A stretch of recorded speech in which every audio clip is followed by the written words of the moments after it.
Hello, my name is Dorothy Koch, and we're supposed to talk about something that's happened in our past that's inspired us or motivated us or something that, has helped us like choose what kind of person we're going to be now. So, I would like to discuss something with you that's kind of hard to talk about. And a lot of people do not talk about it because it's kind of taboo. Um, I've had a really hard life, and I'm not gonna lie, pulling myself out was kind of a struggle. And oh my gosh, I'm shaking right now trying to talk about this, but I would like to talk about suicide prevention and awareness. My family has been going through a lot the past couple of months, and we recently had two deaths in the family. Um, it's been hard, and I would like to share with you an experience that I had in my 20s that made me really want to go back to college and really just try and strive to be a better person. I was still in active addiction when I was in my 20s, but there was something that was, it still haunts me to this day, and it's still hard to talk about. I had a friend that called me over to his house, and he wasn't acting normal. He wasn't acting like he usually was. He was usually trying to make people laugh, trying to make people happy, smile. Um, but when he called me over to his house one day, it kind of changed. Um, he was asking if like there was any way that he could run away or I could go with him. We could run away together. Everybody just start over, and it sounded like a beautiful thing, but he was kind of just not acting like himself. He'd been depressed for a couple of weeks. Um, and then when I was talking to him, he was overly happy and really just, it was almost like hyper. And I had to go to work that day, and it was,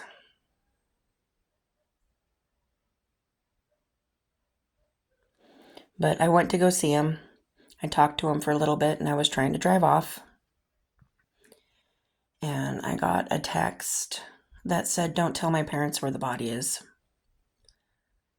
I know this isn't something that people normally talk about, but everybody has been going through a lot of stuff lately, and with the government shutting down, with people losing their jobs, people like just going through life because life can be really hard. You need to check on your friends. But anyways, continue to my story. Said don't tell my parents where the body is. So I flipped around in my truck, went back to the house, and I was frantically knocking on his door, and he only cracked it a little bit away. He wouldn't open it up the rest of the way.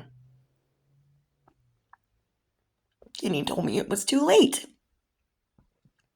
He closed the door, and there was two gunshots. I called the police. I sat there for 30 minutes. I tried to crawl over the fence to get to the back because that's where he took off to. I could hear him opening up the back, and he was gone. He shot himself. Like I said, this is not an easy topic to talk about, but I really do feel like it needs to be addressed because there's a lot of people, like I said, they are going through a lot right now, and sometimes you don't feel like you can talk to someone. Sometimes you feel like there's no way out. Sometimes you feel like you're trapped. But if you ever do that kind of thing, I'm just going to let you know that your family will never see you again. Your friends will never be able to see you again. I can't talk to that person anymore. I will never get that person back. But that experience,